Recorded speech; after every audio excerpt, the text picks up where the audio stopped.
देखिए, पूरे वीक के दौरान द हिंदू एडिटोरियल सेशंस के अंदर आप जो भी ग्रामर मेरे साथ सीखते हो और जो भी वोकैबुलरी वर्ड्स को सीखते हो, संडे को हम उनको करते हैं रिवाइज संडे बूस्टर वीडियो के अंदर। आज ये अपना चौथा बूस्टर है। लगातार हर संडे को मैं इसको लेकर के आ रहा हूँ। शुरू करेंगे अपने बूस्टर को आज के। सभी से गुजारिश करूंगा हर क्वेश्चन के बाद थोड़ा सा पॉज देना। मैं आपके साथ लाइव ही बैठा हूँ साइड में, है ना। पॉज देकर के कोशिश करेंगे हर सवाल को जवाब करने की। ये वैसे ही क्वेश्चन है जैसा कि आप अपने एसएससी और बैंक्स के एग्जाम में फेस करने वाले हैं। बिल्कुल ठीक वैसे ही क्वेश्चन आप जो है आज मेरे साथ यहाँ पे देखेंगे। शुरू करें पहले क्वेश्चन के साथ। चलिए, फर्स्ट क्वेश्चन है आपका। आपको इसके अंदर एरर करनी है फाइंड आउट। 4 पार्ट्स मैंने सेंटेंस के कर दिए हैं। फटाफट से यहाँ पे सब दिमाग लगा के बताएंगे मुझे कहाँ पे इस सेंटेंस के अंदर एरर है।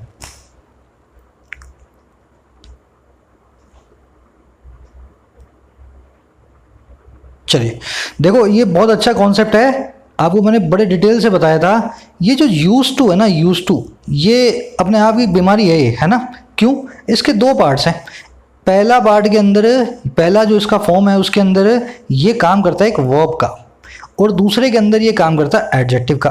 अब मैं इसको बीमारी इसलिए बोलता हूँ क्योंकि जो लड़के वर्ब एडजेक्टिव में फ़र्क नहीं कर पाते ना, उनकी पूरी ज़िंदगी निकल जाती है। यूज टू के बाद सर जीरन लगेगा या यूज टू के बाद वर्ब की आईएनजी फॉर्म लगेगी, है ना, या वर्ब की फर्स्ट फॉर्म लगेगी।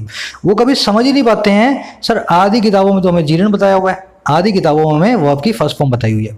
तो अगर आप इसको थोड़ा सा ध्यान से समझो ना, पार्सिंग के जरिए, अगर ये वर्ब का काम कर रहा हो, अगर ये सेंटेंस में मेन वर्ब का काम कर रहा हो, तो ये टू के बाद आएगा V1, है ना, ये इंफिनिटिव बन जाएगा। अगर ये सेंटेंस के अंदर एडजेक्टिव का काम कर रहा हो तब ये टू बन जाएगा प्रीपोजिशन, इसके बाद में आएगी वर्ब की आईएनजी फॉर्म, है ना। तो अब इसी को अपने को पकड़ना है। इस रूल को मैंने आपको बताया था। अब इसको यहाँ पकड़ने की कोशिश करें सेंटेंस में। There are only 2 type of families in the world. दुनिया में सिर्फ 2 तरह के परिवार होते हैं।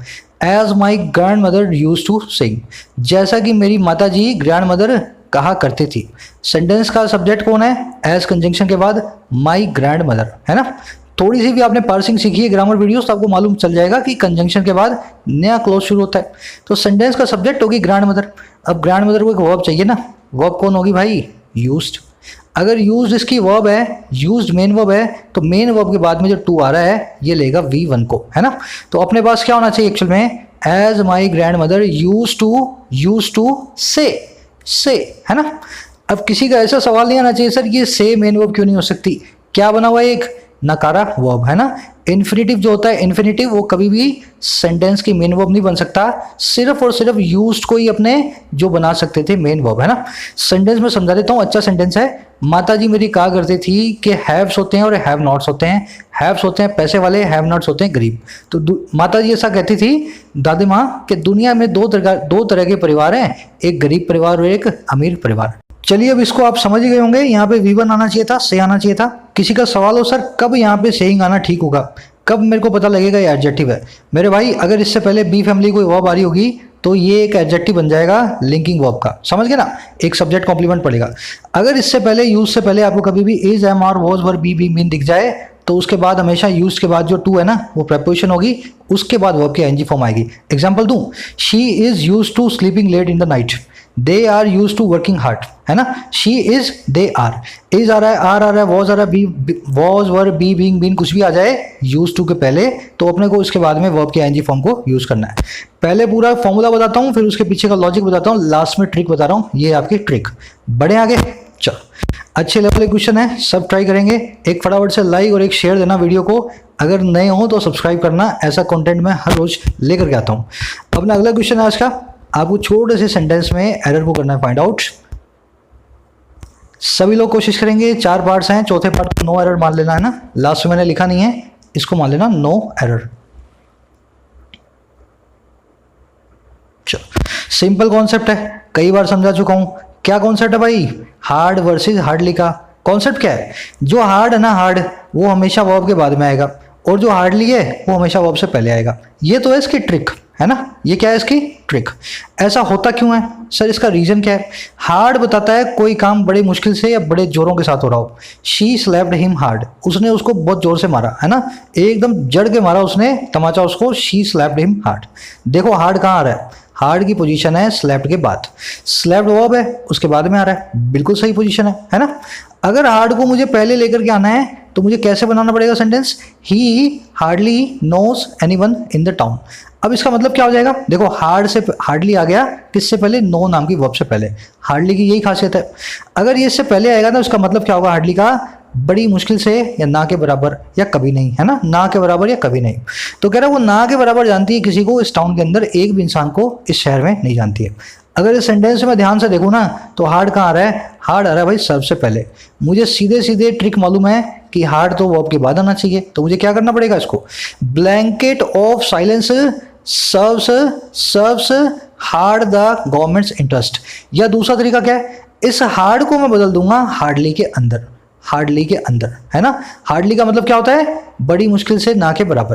तो या तो इसकी पोजीशन चेंज कर दो वर्ब के बाद ले आओ, या इसको पहले रखो और उसको हार्डली बना दो, दो में से एक आपके पास चॉइस है। अगर आप इसको हार्डली बनाओगे ना तो सेंटेंस का मीनिंग बिल्कुल सही रहेगा। कह रहे ब्लैंकेट ऑफ साइलेंस है ना, चुप्पी का जो ब्लैंकेट है, ऐसे ही वक्त पे एट द सेम टाइम ना के बराबर हार्डली सर्व करता है, हेल्प करता है गवर्नमेंट के इंटरेस्ट को, गवर्नमेंट की भलाई को, समझ गए ना। तो इस हार्ड की पोजीशन चेंज नहीं करूंगा, एक्चुअल में मुझे इस हार्ड को हार्डली में चेंज कर देना है। बढ़े आगे फटाफट से, आपको दोनों लॉजिक बता दिए मैंने, है ना। इस हार्ड की पोजीशन को चेंज करके मैं इसको ग्रामेटिकली सही सेंटेंस बना सकता हूं सर्व के बाद में ला करके, पर सेंटेंस में कोई मीनिंग नहीं रह जाएगा। इसकी वजह से मैं इसकी पोजीशन को चेंज नहीं कर रहा हूं, बल्कि मैं इसको खुद को ही हार्डली में बदल दे रहा हूं। बढ़े आगे, चलो ग्रामर बाद में आती है, पहले मीनिंग आता है। सबसे पहले सेंटेंस का मीनिंग देखना है आपको, फिर ग्रामर लगानी है। चार ऑप्शन आपके पास, 5 ऑप्शन है, बताओ मुझे किसमें एरर है।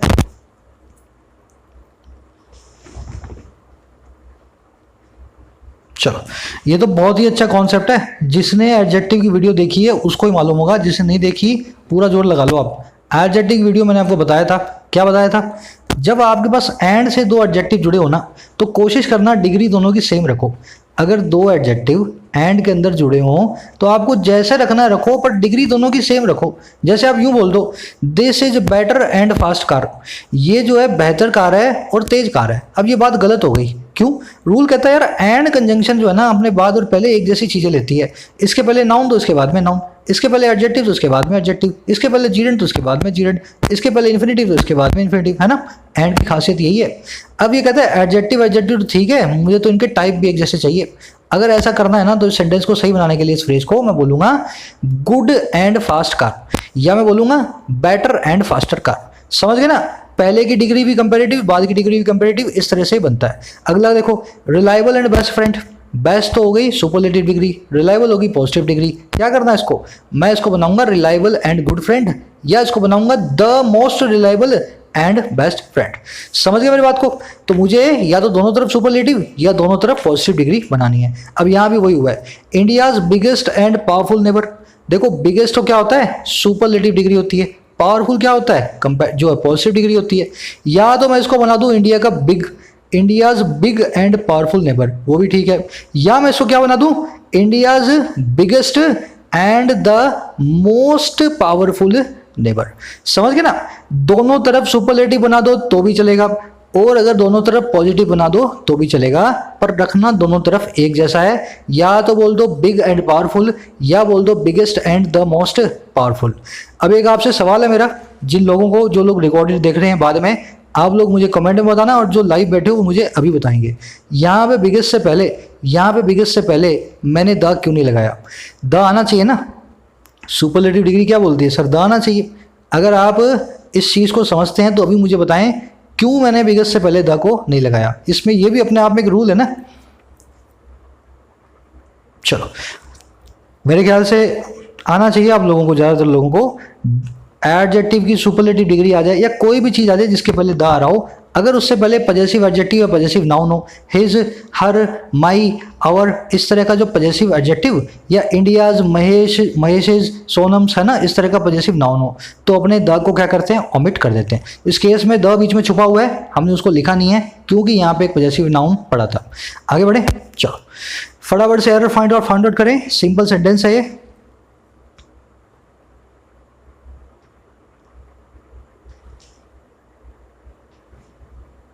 चलो एरर का इसमें याद है कितने लोगों को, एरर है इसके अंदर मोस्ट की। कभी कभी मोस्ट से पहले द आएगा, कभी कभी मोस्ट से पहले द नहीं आएगा। अगर आप कंफ्यूज हो गए तो कंफ्यूज हो जाओ, कोई बात नहीं, पर सिंपल सी ट्रिक से अगर याद रखोगे ना जिंदगी में कंफ्यूजन नहीं होगी। मोस्ट के मतलब ही दो होते हैं, है ना। मोस्ट एक अकेला वर्ड है जो दो तरह के मतलब देता है। जब ये मतलब देगा एडवर्ब का, इसका मतलब होगा सबसे ज़्यादा, सबसे ज़्यादा, मोस्ट ब्यूटीफुल, मोस्ट जो है इंटेलिजेंट, है ना।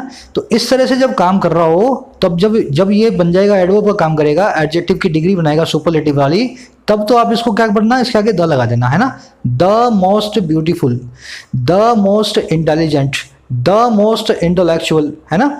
अगर ये एडवर्ब का काम ना कर रहा हो, अगर ये एडवर्ब का काम ना कर रहा हो, ये आ रहा हो किसी नाउन से पहले, ये आ रहा हो किसी नाउन से पहले, तब ये क्या काम कर रहा होगा, बिना द के, और इसका मतलब होगा अ ह्यूज प्रोपोर्शन, या ज़्यादातर, है ना, बहुत बड़ा हिस्सा या ज़्यादातर। एग्जाम्पल के लिए देखना, ही इज मोस्ट या the most hard working guy in the class. किससे पहले लगाना भाई, हार्ड वर्किंग से। हार्ड वर्किंग क्या है, एडजेक्टिव है, मेहनत करने वाला। अगर ये एडजेक्टिव है तो मोस्ट हेडवर्ब बनेगा, यहाँ पे बनाएगा सुपरलेटिव डिग्री, सुपरलेटिव डिग्री बनाएगा तो मोस्ट का काम नहीं है, यहाँ पे आएगा the most. He is the most hard working guy in the class. अगला देखो, मोस्ट या the most of us know that he is lying. Most के बाद में क्या आ रहा है सर, एडजेक्टिव नहीं आ रहा, तो मोस्ट यहाँ पे काम करेगा किसका, ज़्यादातर का या ह्यूज प्रोपोर्शन का। अब इस सेंटेंस का मतलब क्या है, हम में से ज़्यादातर जानते हैं, हम में से ज़्यादातर जानते हैं कि वो झूठ बोल रहा है, समझ गए ना।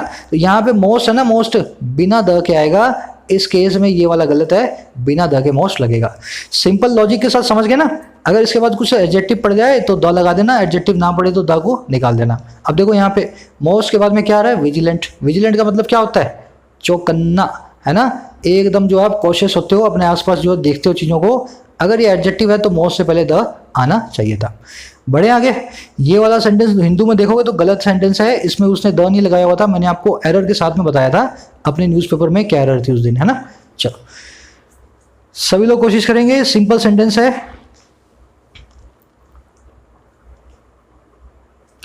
देखो ये भी कंफ्यूजन वाला है, हिंट दे दूं थोड़ी सी, मैरिड पे ध्यान देना, मैरिड नाम के वर्ड पे ध्यान दो। अब बता दो कितने लोग बता सकते हो। चलो अब देखो, ये भी आपको अच्छे से मैंने समझाया हुआ है, मैरिड के बाद में कब टू लगेगा कब नहीं लगेगा। जानबूझ करके ऐसे क्वेश्चंस रख रहा हूं मैं जो कि एक ही वर्ड दो तरह से बिहेव करता है। आपको यही तो चीज सीखनी है ना। क्यों आप ऐसा रट्टा मारोगे कि सर मैरिड के बाद टू लगेगा, है ना, नहीं लगता। बहुत केसेस में आपको सीखना है कब नहीं लगाना। अगर मैरी एक वर्ब हो, अगर मैरी एक वर्ब हो तो इसके बाद में कोई प्रीपोजिशन नहीं आएगी। मनीषा मैरिड मनीष, मनीषा ने शादी कर ली मनीष से।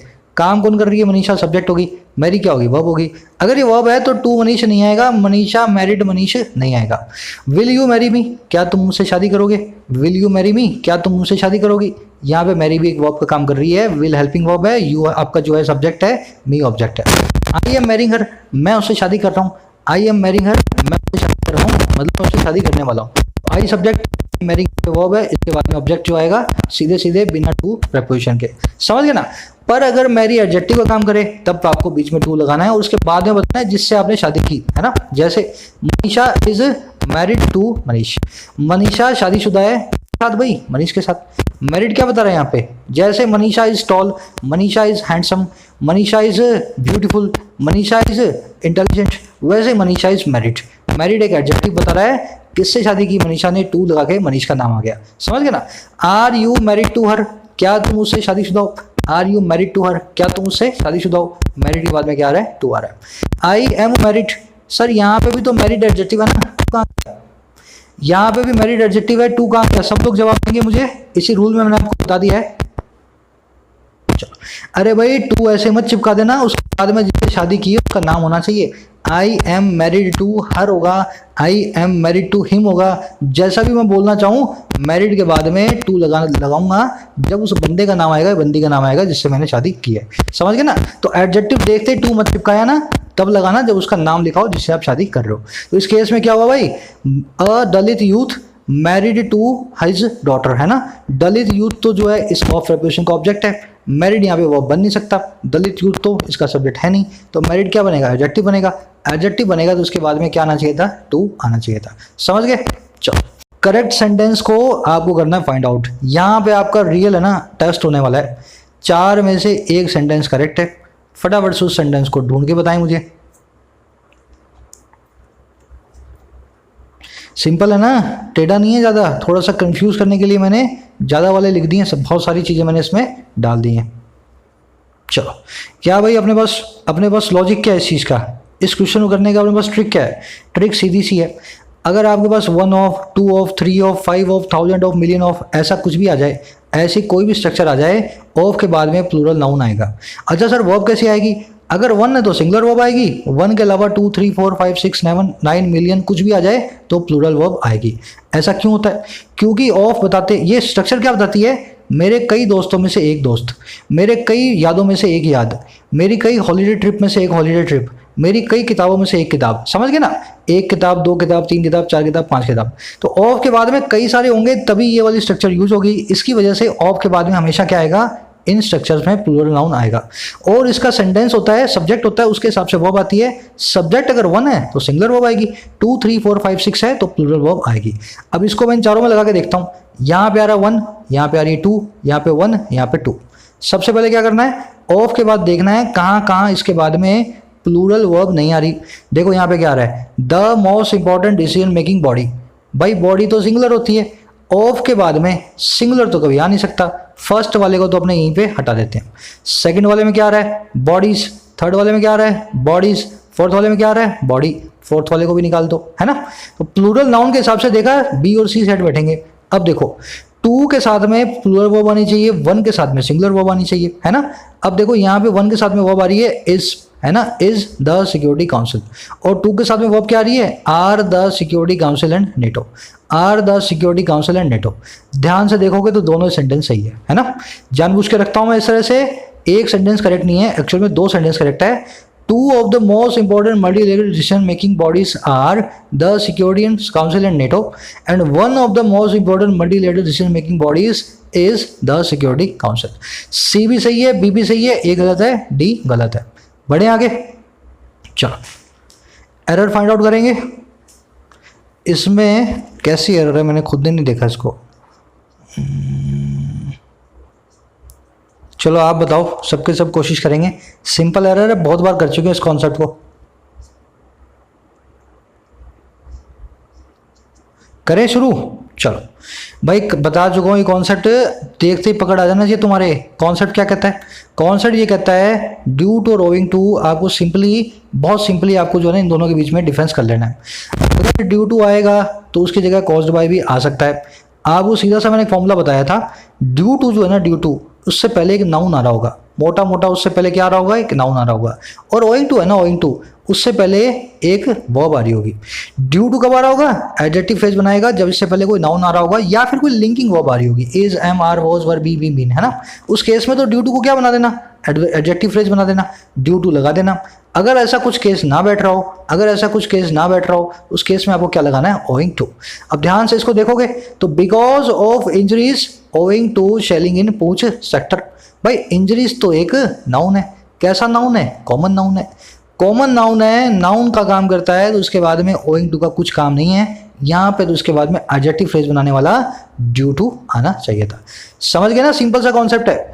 अगर इंजरीज किसके कारण से हुई? शेलिंग के कारण हुई। इस इंजरी के लिए कुछ यहाँ पे लगाना है, नाउन के लिए कुछ लगाना है, तो ओइंग टू नहीं ड्यू टू लगेगा। ये ओइंग टू लगता है वर्ब्स के लिए, ना कि नाउन्स के लिए। बढ़े आगे, मान लो इसकी जगह यहाँ पे सस्टेन्ड होता, यहाँ पे इन्फ्लिक्टेड होता, यहाँ पे टॉलरेटेड होता, यहाँ पे डाइड होता, यहाँ पे किल्ड होता, कोई वर्ब होती यहाँ पे ना, तो मैं यहाँ पे ओइंग टू फिट कर देता, काम मेरा बन जाता। बढ़े अगले क्वेश्चन की तरफ, फटाफट से अपना क्वेश्चन देखें। 4 आपके पास ऑप्शन है, कौन से में आप एरर बताएंगे इस क्वेश्चन के अंदर। बहुत स्टैंडर्ड क्वेश्चन है, अच्छे लेवल का क्वेश्चन है। अगर आप बैंक की प्रिपरेशन करते हो, एसएससी मेंस दे रहे हो, तो ऐसे क्वेश्चन से आपका ताल्लुक पड़ने वाला है। और 10 सेकंड देता हूं मैं, कोशिश करें। चलो हिंट भी दे रहा हूं अभी मैं। बट नाम के वर्ड के साथ कुछ दिक्कत है, फटाफट से इसको आइडेंटिफाई करें। चलो देखो, बट है ना, बट बस वही बात है, रूल याद करते हो तो समझ नहीं आता कुछ। बट के 3 फॉर्म्स हैं, तीनों के अलग अलग रूल्स हैं। आज आपको मैं रूल नहीं बताऊंगा, मैं बताऊंगा तीनों फॉर्म को आपको आइडेंटिफाई कैसे करना है लॉजिक के साथ। अब रूल वूल भूल जाओ आप, है ना। फॉर्म्स कौन कौन सी हैं? प्रेपोजिशन है, एडवर्ब है, कंजंक्शन है। कंजंक्शन आप जानते हैं, तो बट के बाद एक नया क्लॉज शुरू करेगी। कंजंक्शन का काम यही होता है, नए क्लॉज को शुरू करना। अगर बट के बाद कोई नया क्लॉज शुरू हो रहा हो तो बट कंजंक्शन काम करेगा। For example, the movie had an impressive cast but prove to be a waste of time. Movie की बहुत इंप्रेसिव कास्ट थी लेकिन प्रूव हुई, निकल करके आई क्या, एक वेस्ट ऑफ टाइम। यहाँ पे प्रूव्ड वर्ब आ रही है, बट कंजंक्शन है, इसका सब्जेक्ट दूसरी वर्ब का है, मूवी नाम का सब्जेक्ट जो यहाँ पे बना हुआ था। तो यहाँ पे लेकिन का काम करेगा जब भी कंजंक्शन आएगा। अब देखो यहाँ पे वैसा केस तो बैठ नहीं रहा, बट के बाद तो सिंगल एक नाउन आ रहा है। अब बचे दो केस और। पहला केस है प्रेपोजिशन, दूसरा है एडवर्ब। अगर प्रेपोजिशन होगा तो ये अपना ऑब्जेक्ट लेगी, नाउन प्रोनाउन होगा, प्रोनाउन होगा तो ऑब्जेक्टिव केस में होगा। प्रेपोजिशन के केस में इसका मतलब होगा केवल सिर्फ, सिवा इस चीज के ना, जैसे the movie is nothing but a waste of time. ये मूवी कुछ भी नहीं है सिवा एक वेस्ट ऑफ टाइम के, ये मूवी कुछ भी नहीं है सिवा एक कचरे के। समझ गए ना। बट क्या बता रहा है, एक्सेप्ट फॉर का काम कर रहा है। समझ गए ना। इस एक्सेप्ट फॉर नाम की प्रेपोजिशन की जगह बट आ रहा है। अगर ऐसा केस होगा तो हमें प्रेपोजिशन की तरह ट्रीट करवाना है, इसके बाद में एक ऑब्जेक्ट इसको देना है। तीसरा काम है इसका एडवर्ब बनने का। इसका मतलब होगा केवल, केवल, सिर्फ, केवल, ओनली, है ना। कैसे, this movie is but a waste of time. ये मूवी सिर्फ और सिर्फ एक वेस्ट ऑफ टाइम है। ये मूवी कुछ और नहीं है, सिर्फ और सिर्फ एक वेस्ट ऑफ टाइम है। अब देखो आपने रूल तो तीनों सीख लिए, यहाँ पे प्रेपोजिशन, यहाँ पे एडवर्ब, यहाँ पे कंजंक्शन। सर मैं कैसे आइडेंटिफाई करूँ इसमें क्या एरर है, आपने जो मुझे समझाया उसको कैसे अप्लाई किया जाए। ध्यान से देखो, अगर बट के बाद क्लोज आ रहा हो तो आप वो बट वाला समझ गए, आप सारा का सारा। क्लोज आ रहा हो तो लेकिन वाला मतलब होगा, वो वाला केस तो यहाँ पढ़ नहीं रहा। अगर बट के बाद में नाउन प्रोनाउन आ रहा हो तो ये प्रेपोजिशन भी हो सकता है, एडवर्ब भी हो सकता है। पर अगर ये एडवर्ब होगा ना, अगर ये एडवर्ब होगा तो बाद में आने वाला नाउन जो है ना, बाद में आने वाला प्रोनाउन जो है, नाउन या प्रोनाउन, वो सेंटेंस के दूसरे पार्ट से जुड़ा होगा। कहने का मतलब क्या है, बट के पहले दूसरा कोई प्रोनाउन नहीं होगा। समझ गया ना। दिस मूवी को एक सब्जेक्ट कॉम्प्लीमेंट चाहिए था, वो सब्जेक्ट कॉम्प्लीमेंट है वेस्ट ऑफ टाइम, बट सिर्फ और सिर्फ एडवर्ब का काम कर सकता है। इस केस के अंदर वेस्ट ऑफ टाइम को अपना ऑब्जेक्ट नहीं ले सकता, इसलिए मैं इसको एडवर्ब बोलूंगा। तो मतलब बट से पहले क्या आ रहा है, उस चीज से हमें सारा कुछ डिपेंड करेगा। यहाँ पे बट से पहले आ रहा है एक नाउन। इस केस के अंदर बट के बाद में आने वाला चीज इसका जो ऑब्जेक्ट है, और जो ऑब्जेक्ट होगा वो होगा ऑब्जेक्टिव केस के अंदर। समझ गए ना। अब क्या करना है, बट से पहले देख लेना क्या आ रहा है। अगर बट से पहले कोई नाउन प्रोनाउन नहीं आ रहा, अगर बट से पहले कोई नाउन प्रोनाउन नहीं आ रहा, तो बट से बाद में आने वाला जो नाउन प्रोनाउन है वो बट से कनेक्टेड है, वो आवारा नहीं है, वो किसी और चीज से नहीं जुड़ा हुआ, सिर्फ और सिर्फ बट से जुड़ेगा। इसका मतलब होगा बट प्रेपोजिशन होगी, और अगर वो प्रोनाउन है तो उसका हमें ऑब्जेक्टिव केस उस केस में यूज करना पड़ेगा। द काउंसिल इज, जो भी है word number 1 current president of ADB council is nobody but her. समझ गए ना, नोबडी बट हर। चलिए आगे बढ़ते हैं। अगर इसके अंदर शी लगाना होता, शी कब सही होता, अगर मैं इस नोबडी को यहां से निकाल दूं, इज बट शी। समझ गए ना, इज बट शी। इस नोबडी को निकाल दो तो यहाँ पे शी आ जाएगा, नोबडी को रख दो तो यहाँ पे हर आ जाएगा। समझ गए। चलो, हर चीज के पीछे लॉजिक है, लॉजिक के पीछे भागो, बाकी सब चीजें तुम्हारे पीछे भागेगी। 9वां क्वेश्चन है, फटाफट से इसको आप करेंगे सोल्व। सबको आना चाहिए, एक भी लड़का और एक भी लड़की जिसने सेशन देखे हैं पिछले 30 दिनों के, एक भी लड़के लड़की से नहीं छूटना चाहिए ये वाला क्वेश्चन। हिंट दे रहा हूँ, रिलेटिव प्रोनाउन की इसमें एरर है। हु, विच, दैट, हुम, व्हाट, याद है ना। चलो करवा दूं फटाफट से। आपको मैंने रिलेटिव प्रोनाउन बताए हैं, 4-5 होते हैं, इन सबकी क्या क्या कंडीशन है ये भी आपको बताई हुई है। आपको किसी भी रिलेटिव प्रोनाउन का एंटीसीडेंट ढूंढ लेना है। अब वो क्या होता है, इस सेंटेंस में देख रहा हूं मैं। देखो, BJP led government has manage to stave off the crisis, इतना पढ़ लो। बीजेपी की अगुवाई वाली सरकार ने मैनेज टू कर लिया है, जुगाड़ कर लिया है, स्टेव ऑफ करने का, पोस्टपोन करने का। भाई किसको, क्राइसिस को, इस तूफान को। कह रहा वो तूफान व्हाट थ्रेटन इट्स सर्वाइवल, जो इसके सर्वाइवल को थ्रेटन करता था, जो इसके अस्तित्व को खतरे में डालता था। समझ गए ना। अब ये व्हाट क्या बता रहा है, इस क्राइसिस के बारे में बता रहा है। भाई कौन सा क्राइसिस, जो इसके सर्वाइवल को थ्रेटन करता था। ये व्हाट रिलेटिव प्रोनाउन, जो भी यहाँ रिलेटिव प्रोनाउन लगना था वो क्राइसिस से जुड़ने वाला था। तो हमने एंटीसीडेंट आइडेंटिफाई किया, वो निकला क्राइसिस। अगर आपका एंटीसीडेंट एक क्लोज हो, एक से ज्यादा वर्ड्स हो, तो आपको लगाना है विच। अगर आपका एंटीसीडेंट नॉन ह्यूमन हो, जैसे यहाँ क्राइसिस है, तो आपको लगाना है उस केस में भी विच। अगर आपका एंटीसीडेंट एक इंसान हो तो उस केस में लगाना है आपको हु। अगर आपका एंटीसीडेंट एक खास इंसान या खास इनएनिमेट ऑब्जेक्ट हो तो आपको लगाना है डैट। अगर आपका एंटीसीडेंट यही ना हो, इनविजिबल हो, मिस्टर इंडिया हो, उस केस में लगाना है बट। अब पहली चीज तो ये बता दो, एंटीसीडेंट आपको मिला या नहीं मिला। सर मिल गया, मिल गया तो वट तो नहीं आ सकता। बाकी तो सब तामझाम इधर उधर की है, क्या आएगा क्या नहीं आएगा दैट इज अनदर क्वेश्चन। पहले ही सवाल का मेरा ये जवाब बताओ, जब एंटीसीडेंट मिल गया तो क्या वट आ सकता है यहाँ पे? नहीं आ सकता। एंटीसीडेंट के इनविजिबल होने पे ही वट आएगा। एरर है आपके पार्ट नंबर 3 में। अब इसी को मैं बता देता हूं कब दैट लगना था, कब विच लगना था। अगला सेंटेंस देख लो, इसको देख करके आपको पता लग जाएगा। यहाँ पे क्राइसिस के बाद एक्चुअल में लगना चाहिए था दैट। कौन सा क्राइसिस? वो स्पेसिफिक क्राइसिस, वो खास आफत जो इसको पावर को रिटेन करने में हेल्प करने वाली थी। समझ गए ना? तो इस तरीके से मैं क्या करूंगा, दैट को यूज करूंगा इस केस के अंदर खास को बताने के लिए। अगर मान लो सर वर्ड लगाना होता तब कौन सा केस होता? तब कौन सा केस होता? तब आपके पास लगने वाला था, जस्ट अ मिनट, ये वाला है ना, BJP government has manage to stave off BJP government ने मैनेज कर लिया है स्टेव ऑफ करना, पोस्टपोन करना उस चीज को जो थ्रेटन करती थी इसके सर्वाइवल को। अब समझो इस चीज को, जो चीज थी, क्राइसिस था, अपॉर्चुनिटी थी, थंडरस्टॉर्म था, तूफान था, जो भी था उसका नाम यहाँ पे दिया हुआ है? नहीं दिया हुआ। मतलब आपका एंटीसीडेंट इनविजिबल है, स्टेव ऑफ की कोई ऑब्जेक्ट यहाँ नहीं आ रहा है, यहाँ पे दैट नहीं आएगा, यहाँ पे आपको लगाना पड़ेगा व्हाट को। समझ गए ना? तो आप इस छोटी सी टेबल को याद कर लो, आपके जो रिलेटिव प्रोनाउन है ना इसके अंदर कभी भी आप एरर नहीं करेंगे। बड़े अगले क्वेश्चन की तरफ। लास्ट क्वेश्चन है आज का, इसके बाद में वोकैबुलरी शुरू हो जाएगी मोटे तौर पे। फटाफट से मुझे बताएं कहाँ पे इसके अंदर हमने एरर की है। बहुत ही अच्छा खूबसूरत क्वेश्चन है और ये स्टैंडर्ड क्वेश्चन है, स्टैंडर्ड आपके मेंस वाला है ना। चलो हिंट दे दूं, अब बता दो। चलो करवा रहा हूं कोशिश, है ना, समझना इसको कैसे करना होता है। पहले मैं कॉन्सेप्ट बता देता हूँ फिर ट्रिक बता देता हूँ। सुन लो पहले कॉन्सेप्ट क्या कहता है।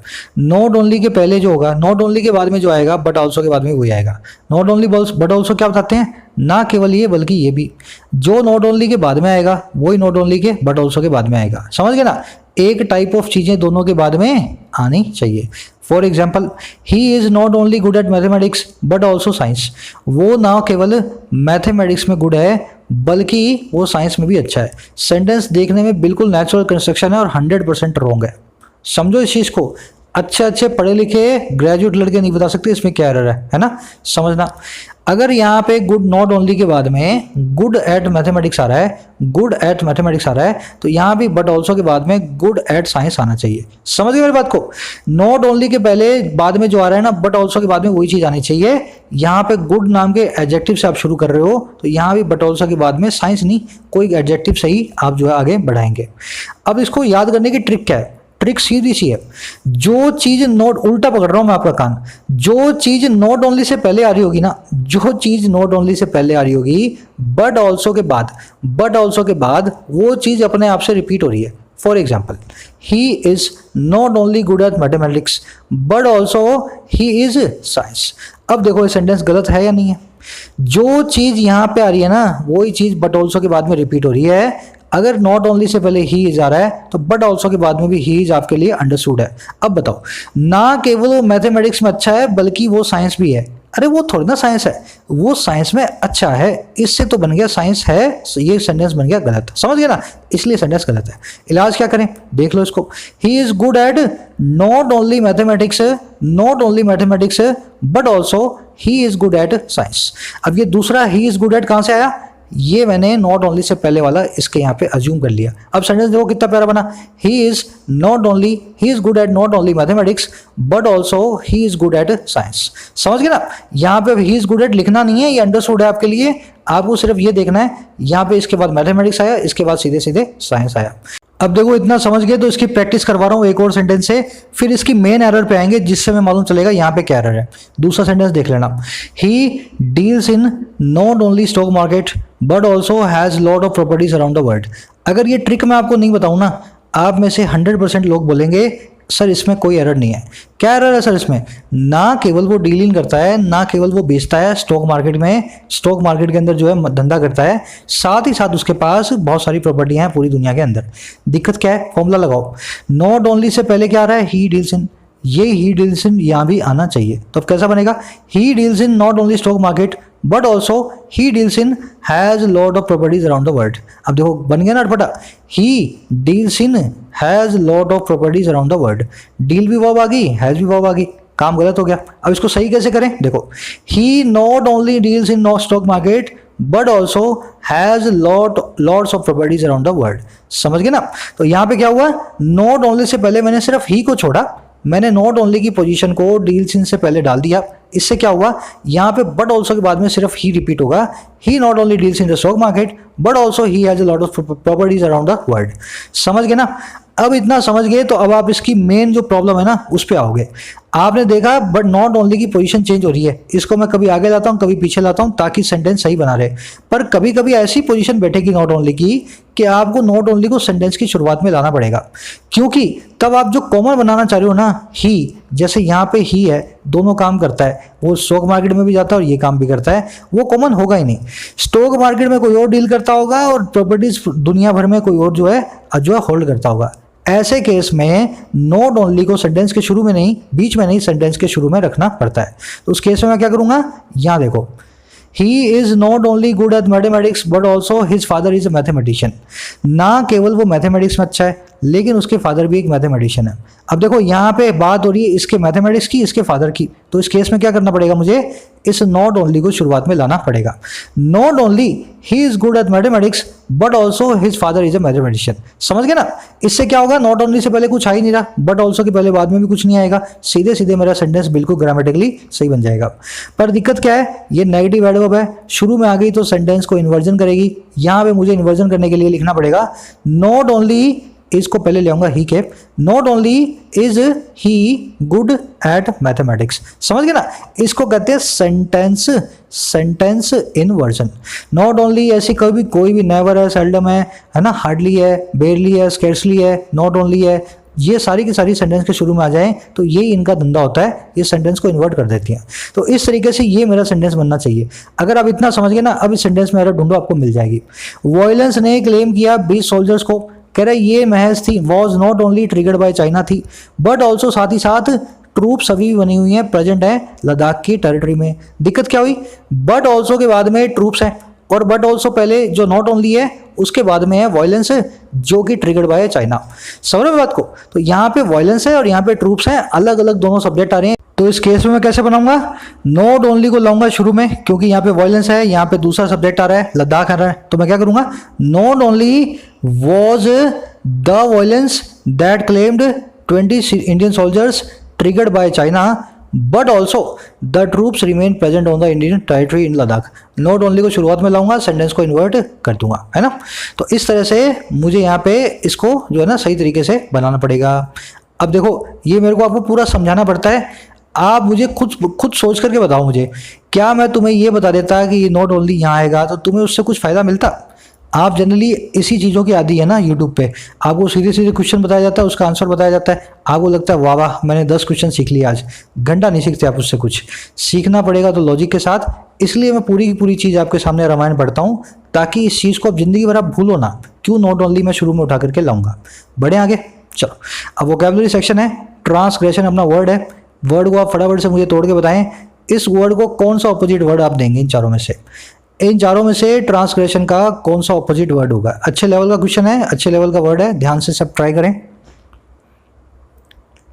चलो अब हिंट दे रहा हूं, ग्रेशन में अग्रेशन नाम का वर्ड पड़ा हुआ है और ट्रांस नाम की एक रूट पड़ी हुई है जिसका मतलब होता है पार, बियॉन्ड। चलो देखो ट्रांसग्रेशन वर्ड कैसे बना है, ट्रांस प्लस एग्रेशन से। एग्रेशन मतलब गुस्सा, ट्रांस मतलब पार। किसी के घर में घुस जाओ, पार हो जाओ, बियॉन्ड हो जाओ, ट्रांस कर जाओ और साथ में एग्रेशन भी दिखाओ, इसको कहते हैं ट्रांसग्रेशन।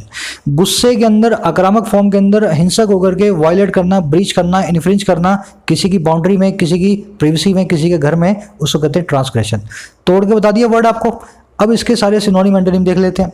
किसी घर में घुसने को कहते हैं इंक्रोचमेंट करना, जिसको हिंदी में क्या बोला जाता है, अतिक्रमण करना।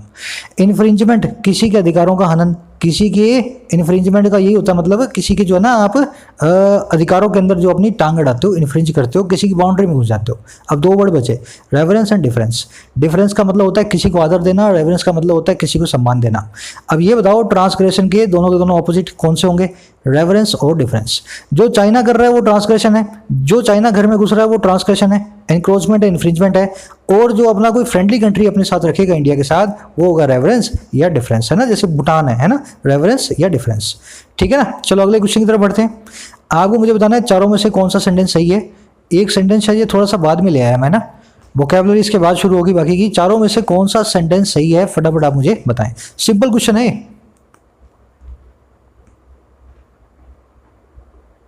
चलो अब 2 सेकंड 5 सेकंड और दे रहा हूं, हिंट भी दे रहा हूं आपको।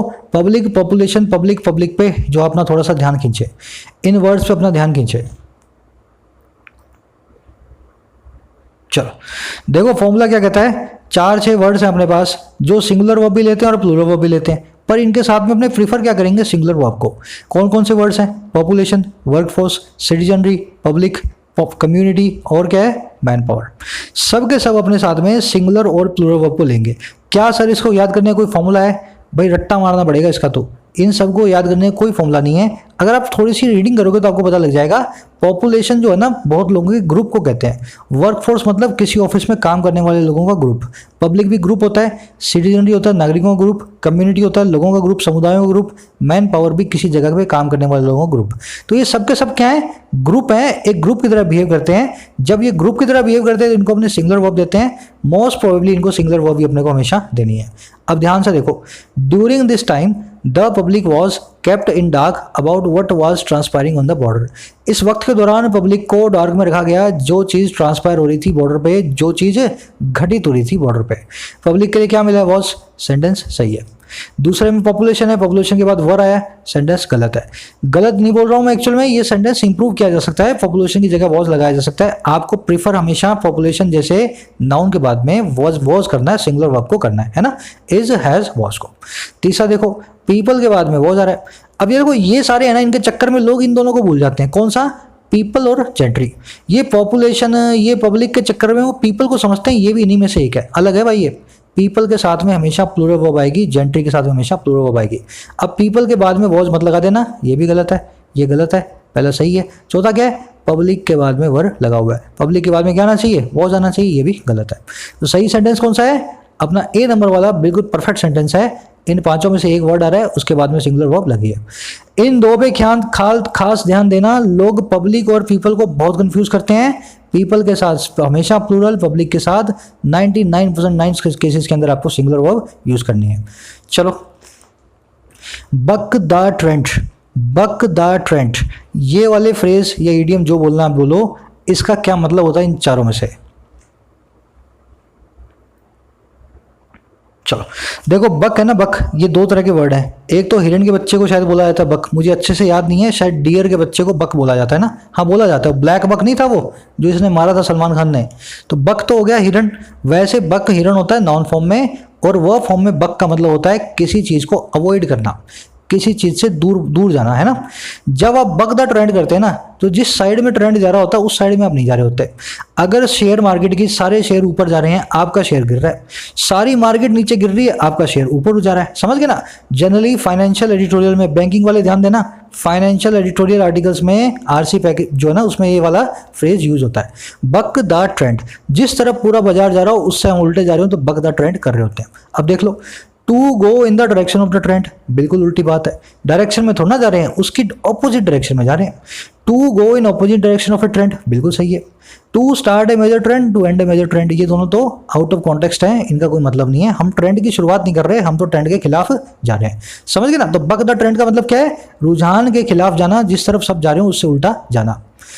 अगला वर्ड देखें, बक के सारे सिनोनिम है, रजिस्ट करना, एल्यूड करना, एवॉइड करना, इवेड करना, किसी चीज से बचना, किसी चीज से दूर जाना।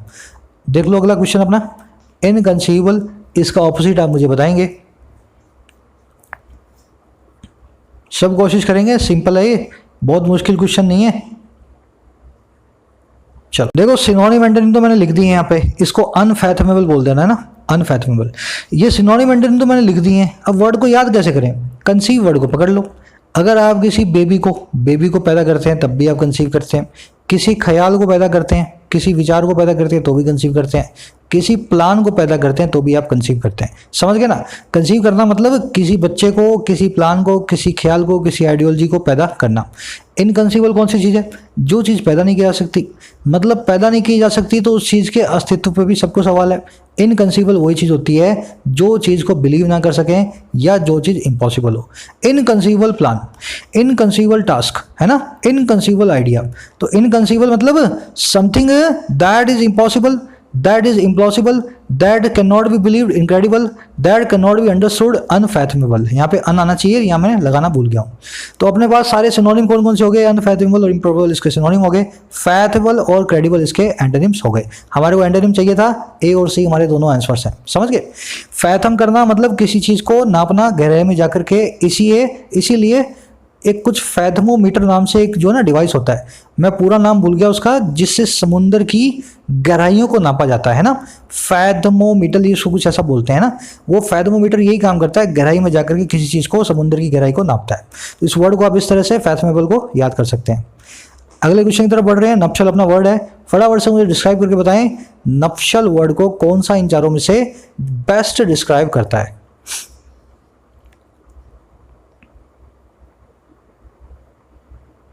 चलो देखो, नप्शल मतलब related to your married life, spousal मतलब रिलेटेड टू योर स्पाउस, है ना, आपका हस्बैंड, आपकी wife. Matrimonial related to your marriage life. Conjugal मतलब related to your married life. Connubial मतलब related to your married life. जानबूझ करके मैंने सारे सिनोनिम रख दिए हैं, चारों पांचों एक दूसरे के सिनोनिम है। समझ गए ना? एक साथ देख लो इनको, nuptial, conjugal, spousal, connubial, matrimonial, सबका मतलब क्या होता है? Something that is related to your married life. Nuptial years, nuptial period. समझ गए ना? चलो अगले क्वेश्चन की तरफ बढ़ रहे हैं। एक्सपेडिशियस, फटाफट से इसका मुझे आप क्या बताएंगे? बेस्ट डिस्क्राइब करने वाला इसका जो है ना सिनोनिम। एक्सपेडिशियस, एक्सपेडिशियस आना चाहिए, बहुत बार आया हुआ वर्ड है, कॉमन वर्ड है। चलो, पैड रूट जिसने पढ़ी है मेरे साथ, किस किसने पढ़ी है खबरी पे? पैड रूट मैंने खबरी पे करवाई थी, याद है ना? एक्सपेडिशियस क्या होता है? ऐसी चीज़ जब एक्सपेक्टेशन हो आपके पैड को, आपके पाँवों को कहीं आने जाने की। एक्सपेडिशियस मतलब बहुत तेज़ी में कहीं जाना, फुर्ती से कहीं जाना, कहीं घूमना, एक्सपेडिशन करना, है ना। एक्सपेडिशन का मतलब क्या होता है? एक जर्नी। तो एक्सपेडिशियस मतलब बहुत तेज़ी से काम होने वाला, फुर्ती वाला काम, उसको कहते हैं एक्सपेडिशियस। अब फुर्ती के सिनोनिम कौन कौन से हैं? हेस्टी। अच्छा, हेस्टी तो इसका सिनोनिम है, हेस्टी तो इसका सिनोनिम है। स्लगिश, लिथार्जिक और लेगडेसिकल इन तीनों के एंटोनिम्स है। स्लगिश मतलब धीमा, लिथार्जिक मतलब सुस्त, लेगडेसिकल मतलब ढीलम ढाल वाला, है ना। उसका attitude, he has a sluggish gait, उसकी गेट जो है, उसकी जो चाल है बड़ी धीमी है, स्लगिश है। He has N lethargic attitude, उसका जो एटीट्यूड है बहुत ही ढीलम ढाल वाला है, लिथार्जिक है, बहुत ही ढीला है। He has N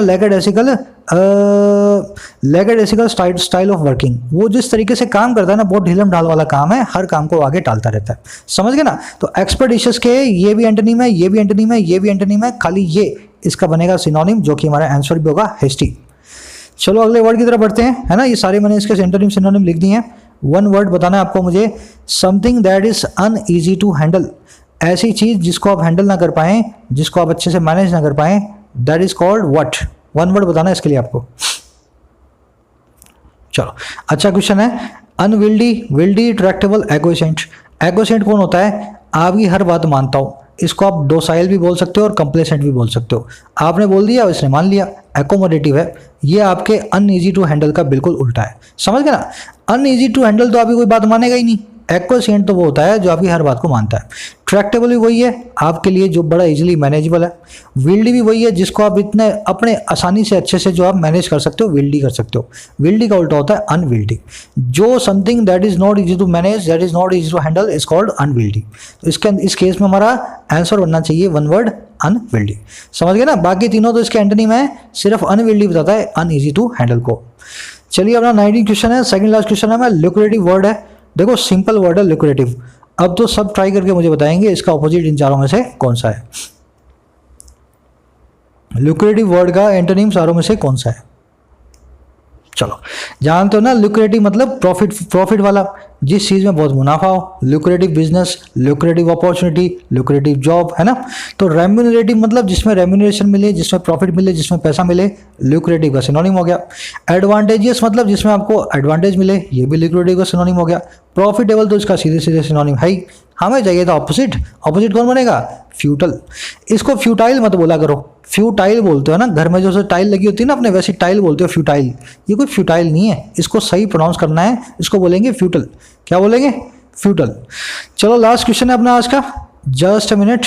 Confluence. एक काम करते हैं, लास्ट क्वेश्चन को मैं आप लोगों के लिए छोड़ता हूँ। सब के सब लोग मुझे कॉन्फ्लुएंस वर्ड के ऑपोजिट के बारे में बताएंगे, कॉन्फ्लुएंस वर्ड के ऑपोजिट के बारे में बताएंगे। मैं आपको उस वर्ड को तोड़ करके हिंट के साथ बता रहा हूँ। कौन मतलब साथ में, फ्लुएंस बना इन्फ्लुएंस से, साथ में इन्फ्लुएंस, ऐसा समझ लेना इसको, है ना। अब मुझे इसका आप ऑपोजिट बताएं, इन चारों में से इसका कौन सा ऑपोजिट बनेगा।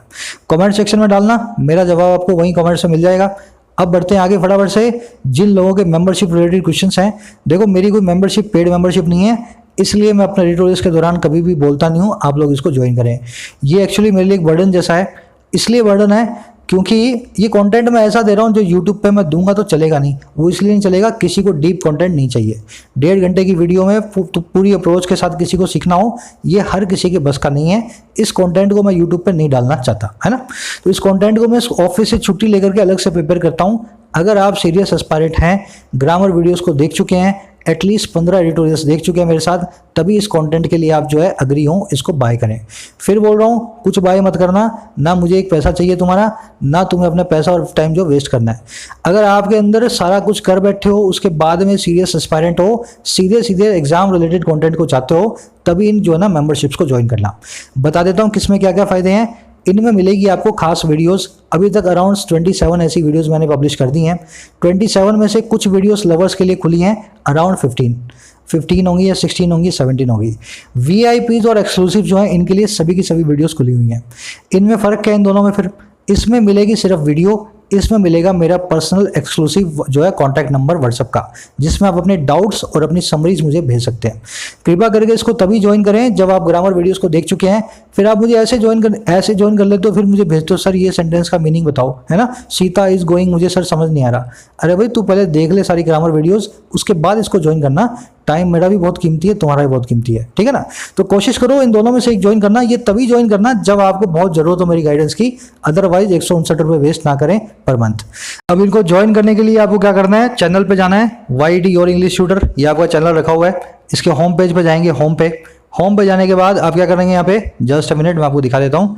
यहाँ पे जाकर के ज्वाइन बटन रखा हुआ है, इस बटन पे क्लिक करेंगे, है ना। कौन सा बटन? Join button. इस पे क्लिक करते ही क्या होगा, एक सेकंड रुक जाओ। इस पे क्लिक करते ही आपके पास 3 ऑप्शंस आएंगे। लवर्स वाला जो मैंने आपको बताया था, VIP वाला मैंने आपको जो बताया था, और एक्सक्लूसिव वाला मैंने जो आपको बताया था। यहाँ पे आप ज्वाइन बटन पे क्लिक करके इनको ज्वाइन कर सकते हैं। कार्ड्स की प्रॉब्लम रहती है, सिर्फ वो लोग ज्वाइन कर पाते हैं जिनके कार्ड्स पे इंटरनेशनल ट्रांजैक्शन जो है अवेलेबल है। अब मेरे हाथ में ये नहीं है ना, ये यूट्यूब के हाथ में होता है कौन से कार्ड को उसको ज्वाइन करवाना है, कौन से कार्ड को ज्वाइन नहीं करवाना। तो मैं एक काम करता हूँ, इसी वीडियो के कमेंट्स के अंदर एक है ना, फर्स्ट कमेंट के अंदर मैं एक वीडियो डालूंगा किसी दूसरे क्रिएटर की, वहाँ पे उसने बताया हुआ है कैसे गूगल पे, फोन पे, पेटीएम के जरिए आपको ज्वाइन करना है। अगर आप कर सकते हैं इस काम को तो उस वीडियो को देख करके आप कमेंट सेक्शन में जाना, उस वीडियो का लिंक मैं डाल दूंगा, है ना। फिर बोल रहा हूँ मैं, एक्सक्लूसिव वाला कोशिश करें ना ज्वाइन करें आप तब तक जब तक आपको मेरी पर्सनल गाइडेंस की बहुत ही ज़्यादा ज़रूरत ना हो, क्योंकि मेरे पास बर्डन बहुत ज़्यादा है। इसको मैं बंद करने वाला हूँ। वैसे भी 100 से ज़्यादा मैं इसके अंदर सीट्स नहीं रखता हूँ, ऑलमोस्ट फिल्ड रहती हैं 100 सीट्स, है ना। तो आप ज़्यादा ज्वाइन ना करने की कोशिश करें, पुरानी वीडियोस देख सकते हैं लवर्स और VIP में जाकर के सारी की सारी। चलिए इजाज़त लूँगा आप सभी से, एक लाइक देना वीडियो को, एक लाइक तो देना ही देना, और साथ में शेयर देना सोशल मीडिया पेजेस पे अपने। Signing out.